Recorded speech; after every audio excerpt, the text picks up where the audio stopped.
-1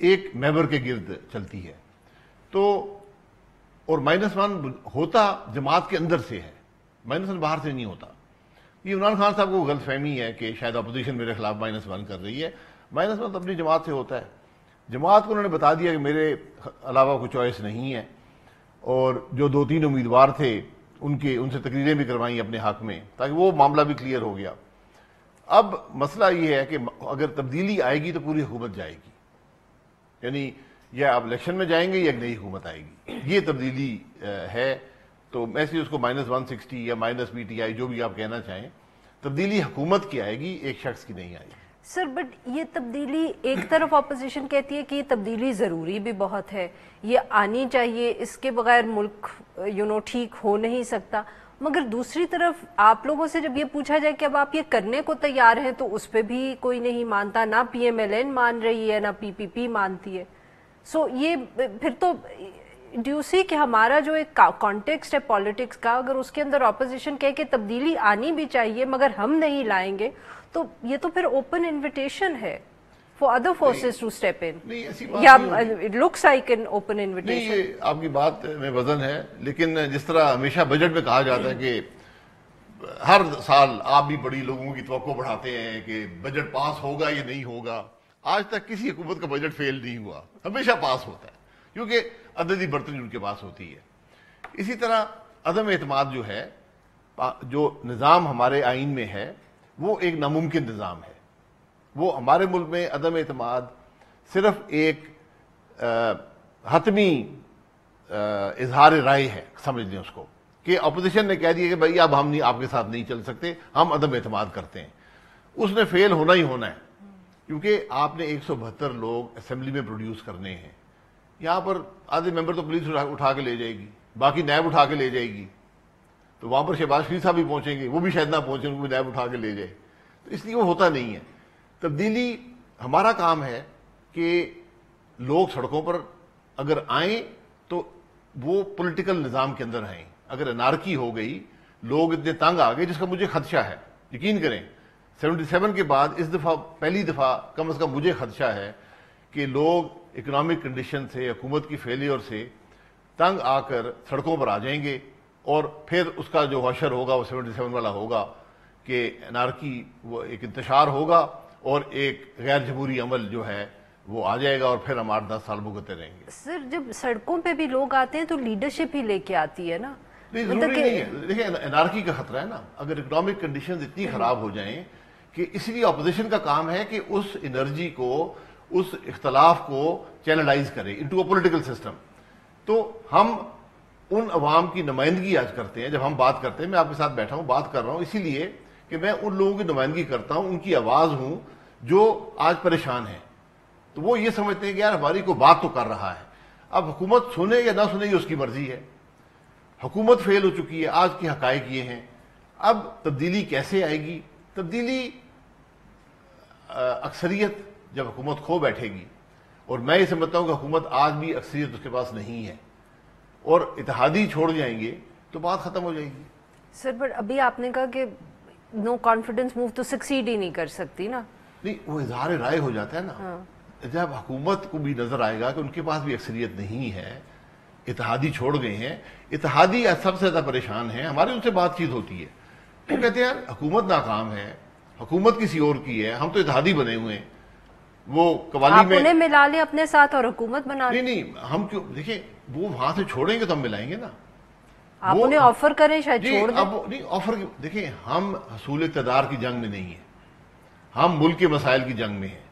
اگر یہ حکومت حل کرتی نظر آتی, آپ یقین کریں میں سب سے بڑا حامی ہوں کہ 5 سال پورے کریں پھر الیکشن میں دیکھی جائے گی.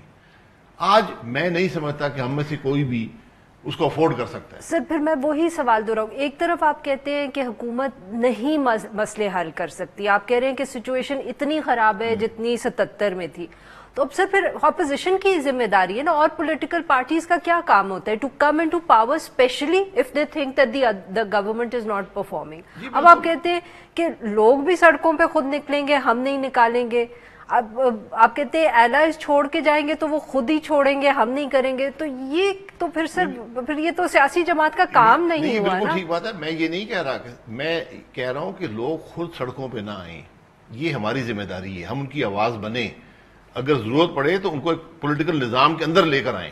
پولیٹیکل نظام کے اندر تو سر پھر آپ اسی طرح لے کے آئیں گے نا, اگر آپ جو کہہ رہے ہیں کہ حکومت خراب ہے تو پھر then you need to change the government. جی جب وہ پریشر بلڈ ہوگا, آج ہر آدمی تنگ ہے, اس پریشر کو چینلائز کرنا ہے. آج ہم آواز ہیں پارلیمنٹ کے اندر, پارلیمنٹ کے باہر سے بھی آواز آ رہی ہے, اتحادی بھی تنگ ہیں, تو یہ سارا معاملہ آ کر ایک اپنے حتمی نتیجے کو پہنچے گا. اچھا سر, اگر یہ صورتحال اتنی خراب ہو جائے کہ لوگ خود سڑکوں پہ نکل آئے تو پھر آپ جا کے کھڑے ہوئے. 2007 میں بھی یہ ہوا تھا, بکلا کی موومنٹ شروع ہوئی, سیاسی جماعتوں نے آ کے جوائن کیا, مگر انیشیٹو کہیں اور سے آیا تھا. دیکھیے انیشیٹو سڑک پہ نہیں آیا, وہ اظہار کیا گیا, جلسے ہوئے, جلوس ہوئے, لانگ مارچ, لیکن حل نکلا جب سیاسی نظام باہر آیا.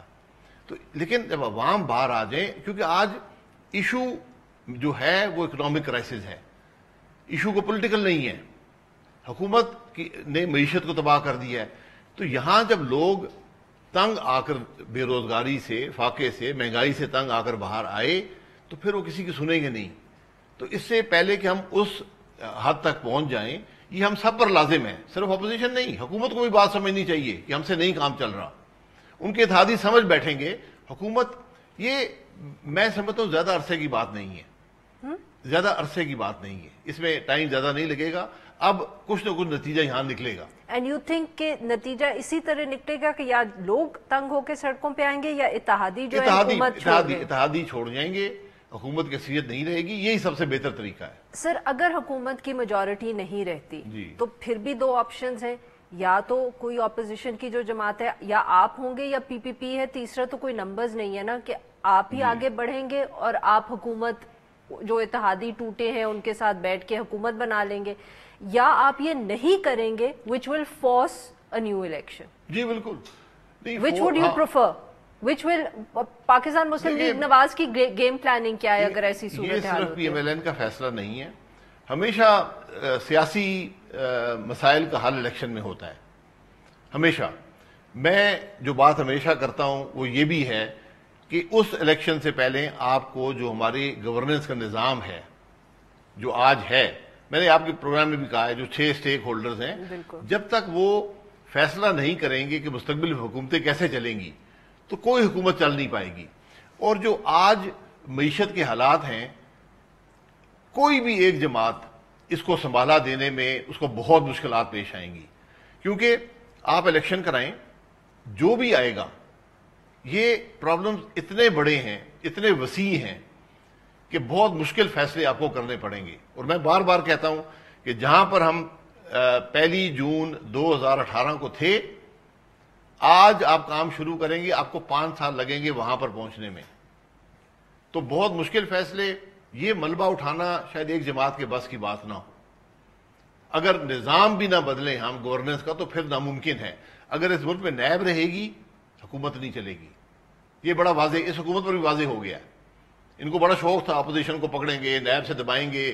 اپوزیشن نے وہ تو کر دیا, نیب نے وہ تو کر دیا, انہوں نے دبایا, پرچے بنائے جھوٹے سچے, آج تک کوئی کیس چل نہیں سکا, نہ الزام لگ سکا, لیکن ایک افراتفری مچا دی.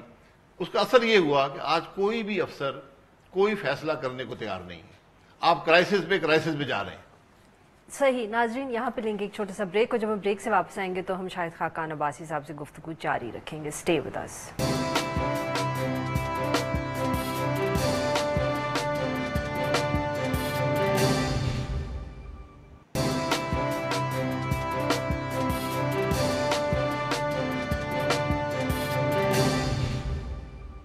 ویلکم بیک ناظرین, ہم گفتگو کریں شاہد خاقان عباسی صاحب سے. عباسی صاحب, جب آپ یہ کہتے ہیں کہ اسٹیک ہولڈرز کو اکٹھے بیٹھنا چاہیے, آپ ہمیشہ یہ بات کرتے ہیں, یو ڈونٹ نیسیسریلی مین کہ صرف نیب کے اوپر فیصلہ کرنا چاہیے یا اکاؤنٹیبلٹی پروسیس؟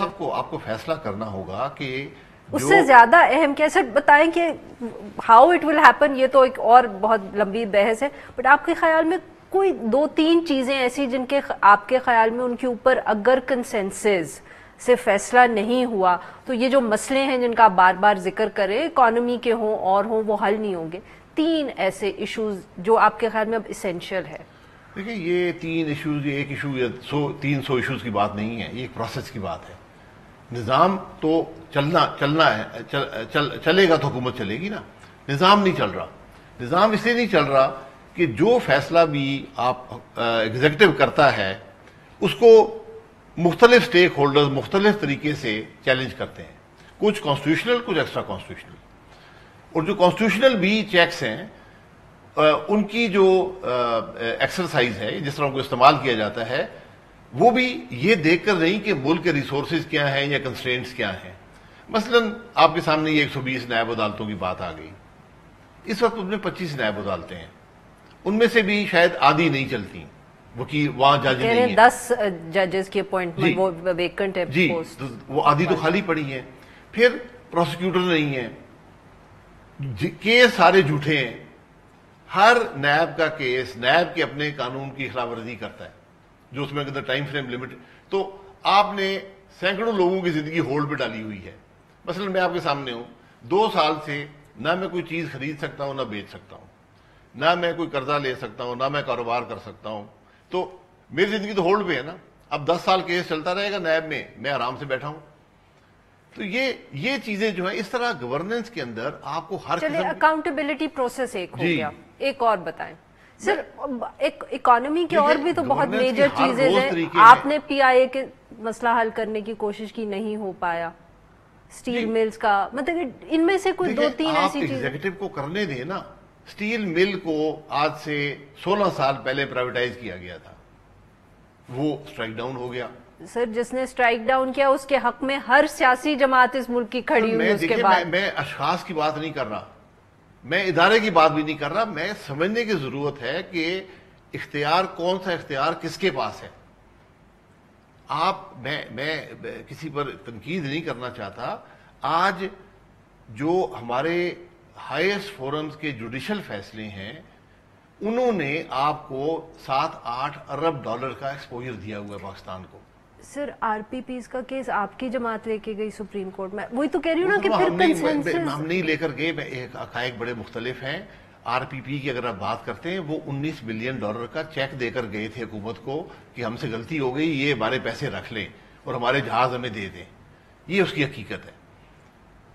اور اس کے بعد پھر جو ہوا وہ سب کے سامنے ہے. پھر اس کا جو فیصلہ آیا، تو اس باتوں کو چھوڑ دیں. اصل کا بات یہ ہے کہ جب ایک ماحول خراب ہوگا کوئی فیصلہ نہیں ہوگا. آج ہر سرکاری افسر کے لیے، حکومت تو سرکاری افسر ہی چلاتا ہے نا. میں ڈائریکشن دے سکتا ہوں ایز اے وزیر، as a prime minister, vision دے سکتا ہوں، میں فیصلے کر سکتا ہوں کابینہ میں. امپلیمنٹیشن تو سرکاری افسر کرتا ہے. تو جب ماحول یہ ہوگا کہ سرکاری افسر کے لیے بہترین آپشن یہ ہے کہ کوئی فیصلہ ہی نہ کرے، امپلیمنٹیشن نہ کرنے میں، کہ کل اس نے جواب دہ ہونا ہے، تو اس ماحول میں کوئی ملک کے اندر کام نہیں ہوگا. میں آج آپ کو بتا سکتا ہوں یہ پیٹرول you think it's basically the accountability process. اس کے علاوہ اکاؤنٹیبلٹی پروسیس، یا حکومت مفلوج ہو گئی نا. افسر کے لیے یہ طریقہ ہے. پھر آپ نے کچھ سٹرکچرل فیصلے کرنے آئین کے اندر. مثلا آپ نے صوبے بنانے کی بات ہے، صوبے بنانے کی بات ہے. آپ اگر مجھ سے پوچھتے ہیں، پاکستان کے مسائل کے حل میں ایک بڑا حل یہ ہے کہ آپ مزید صوبے بنا دیں. ہم کیوں گھبراتے ہیں؟ آج آپ پنجاب دیکھ لیں کہ 13 کروڑ کا ملک ہے. 13 کروڑ کا ایک ملک، مطلب میرے خیال دنیا میں نے گنا نہیں، شاید 25ویں نمبر پہ آتا ہے یا 26ویں پنجاب کا ملک. اب وہ بزدار صاحب چلا رہے ہیں. سر بٹ وہ تو دیکھیں نا، اب آپ کے پاس جب نمبرز تھے، آپ نے بھی یہ تو تنقید پی ایم ایل این پہ بھی کی جا سکتی ہے. وہ نہیں چلتا نا اتنا بڑا. میں اس بھی پوچھنے کی کوشش کر رہی ہوں، کیا آپ کی پارٹی کے اندر یہ کبھی بحث ہوئی ہے کہ صوبے پنجاب میں اور بنانے چاہیے؟ 2 صوبوں کا ریزولوشن بھی پاس ہو گیا. وہ تو پاور سے نکلنے کے بعد تو سر ہر کوئی ایسی باتیں کر لیتا ہے. ہم نے پاور کے اندر پاس کیا تھا ریزولوشن، تو اس کو امپلیمنٹ کر دیں. لیکن وہ بھی مستقل حل نہیں ہے. آپ کو پاکستان میں بہت سے چھوٹے صوبے بنانے پڑیں گے، کیونکہ یہ بڑے صوبوں کا، اب اگر پنجاب ہلتا ہے سارا پاکستان ہل جاتا ہے. سندھ کو کچھ ہوتا ہے پاکستان ہل جاتا ہے. بلوچستان میں کچھ ہوتا ہے فیڈرل گورنمنٹ ہل جاتی ہے. کے پی میں ہوتا ہے فیڈرل گورنمنٹ ہل جاتی ہے. جب یہ چھوٹے صوبے ہوں گے تو وہاں حکومتیں بنتی ٹوٹتی رہیں گی، سیاست چلتی رہے گی. اور یہ جو ایک ایشو ہے لوکل گورنمنٹ والا، یہ لوکل گورنمنٹ افیکٹو نہیں ہے ہی نہیں. اس لیے نہیں ہے کہ لوکل گورنمنٹ کا ڈائریکٹ کانفلکٹ ہے آپ کے پروونشل پارلیمنٹیرین سے اور نیشنل پارلیمنٹیرین سے، وہ نہیں چلنے دیں گے ان کو بھی. تو جب آپ صوبے چھوٹے کر دیں گے، وہی حکومت جو صوبے کی ہوگی وہ لوکل گورنمنٹ بھی ہوگی، لوکلائز فیصلے ہوں گے.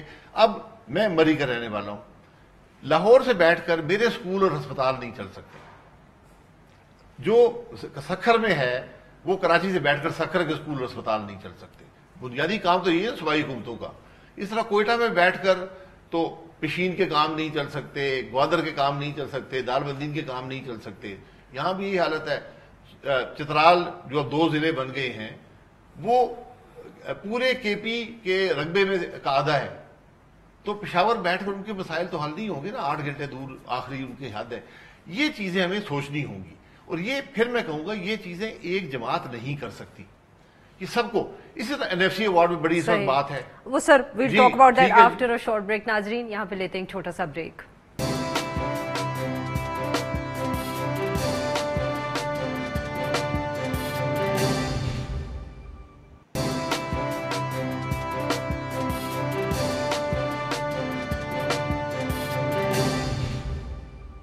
Welcome back. ناظرین ہم گفتگو کریں شاہد خاقان عباسی صاحب سے. عباسی صاحب NFC بہت شور مچا رہی ہے اپوزیشن، PMLN کہاں کھڑی ہے NFC کے اوپر؟ نہیں NFC میں کرنا کیا چاہتے ہیں؟ بات تو یہ ہے نا، دیکھیں NFC ایوارڈ جو ہے یہ کنسنسس سے ہوتا ہے، کوئی ایک صوبہ یا فیڈرل گورنمنٹ نہیں کر سکتی. آپ کیا کرنا چاہتے ہیں کہ صوبوں سے پیسے لینا چاہتے ہیں؟ یہی بات ہے نا. ان کو ایک سرٹن پرسنٹیج ملتی ہے ڈویزیبل پول کی، اس کو آپ کم نہیں آپ کر کو سکتے. کم کرنا نہیں، آپ اس کو جو ہے فلور مقرر کیا گیا 18ویں ترمیم کے اندر اس سے کم نہیں کر سکتے، اس سے بڑھا سکتے ہیں. تو آپ اس کو کم کرنا چاہتے ہیں، یہی مقصد ہے نا. اور کیا ایوارڈ میں کیا کریں گے؟ میں تو سر یہ تو PTI کی اس وقت آپ بات کریں نا، میں تو پوچھوں کہ پاکستان مسلم لیگ نواز کا اس کے اوپر کیا سٹینڈ ہے؟ ہمارا سٹینڈ یہ ہے کہ آپ کم نہیں کر سکتے، اس کا کوئی ایفیکٹ نہیں ہوگا. تو then how do you resolve جو فائنینشیل کرائسس ہے سینٹر کا؟ پھر یہاں سے لوگ فائر کریں، ڈپارٹمنٹس بند کریں؟ نہیں، یہ فیڈرل گورنمنٹ کا ایشو یہ اتنا بڑا نہیں ہے. فیڈرل گورنمنٹ صرف 450 روپے چلتی ہے. فیڈرل گورنمنٹ کا پرابلم یہ ہے کہ اس نے گرو نہیں کیا. فیڈرل گورنمنٹ کا کام ہے growth, revenue growth, GDP growth. وہاں سے آپ کا حل آئے گا. اگر آپ NFC ایوارڈ میں صوبوں کو 0 کر دیں نا، کیا ایفیکٹ آئے گا؟ یہ اس پہ بحث کر سکتے ہیں نا. میں ایک ایکسٹریم حال دے رہا ہوں کہ 0 کر دیں، آپ کو مل جائیں گے 2200 ارب فالتو. آپ کا مسئلہ پھر بھی حل نہیں ہوگا. آپ کا ڈیفیسٹ تو 500-600 ارب پہ چلا گیا. پھر what is the PMLN stand? PMLN stand is that the issue is not the NFC award. وہ 10th NFC کمیشن بن گیا ہے، وہ جو فیصلہ کر لے وہ یہی فیصلہ کرے گا کہ اس سطح پہ مینٹین کریں یا بڑھائیں. بڑھانا پتہ نہیں کب سے نہیں بڑھانا، کیونکہ وہ کنسنسس ہی نہیں اس پہ ہو پا رہا. جی تو نہ نہیں ہوگا تو پرانا چلتا رہے گا. تو ابھی بھی 2010 والا معاملہ چل رہا ہے جو آئین میں ہے، وہ چل رہا ہے، اس کو چلنے دیں. اس میں یہ فضول باتیں. آپ کے خیال میں یہ جو PTI کی طرف سے یا کہیں سے بھی آواز آتی ہے کہ اس کے اوپر پھر سے بات کریں، کنسلٹیشن کریں، آپ یو تھنک کہ اس کی کوئی ضرورت نہیں ہے؟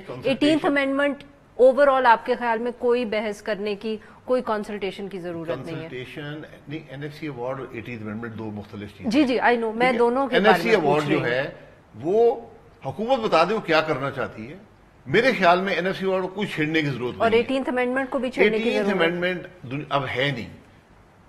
18th امینڈمنٹ ختم ہو گئی. ملک کا ایک آئین ہے. جو تبدیلیاں کی تھیں کانسٹیٹیوشن کے اندر، وہ ملک کا آئین بن گیا. جی اب آپ ترمیمی بل لے آئیں، 26واں حکومت لے آئے کہ یہ 26واں ترمیمی بل ہے، یہ تبدیلیاں کرنی آئین میں، اس کو اسمبلی میں بحث ہو جائے گی. اور آپ یقین کرو بل کبھی نہیں آئے گا. وہ بل نہیں آئے گا کیونکہ یہاں سب باتیں کرتے ہیں، کوئی آج تک بتا نہیں سکا کہ ترمیم چاہتے کیا ہیں. 18ویں ترمیم تھی کیا؟ پھر میں تو PMLN کا سٹینڈ پوچھ رہی ہوں. PMLN کا سٹینڈ یہ ہے کہ ہم پریزیڈینشل پاورز واپس نہیں دیکھنا چاہتے. جو سیمائی پارلیمنٹری سسٹم تھا اس کو مکمل پارلیمنٹری بنایا گیا، وہ 103 شکیں تبدیل ہوئی تھی، ہم نہیں دیکھنا چاہتے. صوبوں کے حقوق پر حملہ کرنا، ان کو کم کرنا ہم نہیں دیکھنا چاہتے.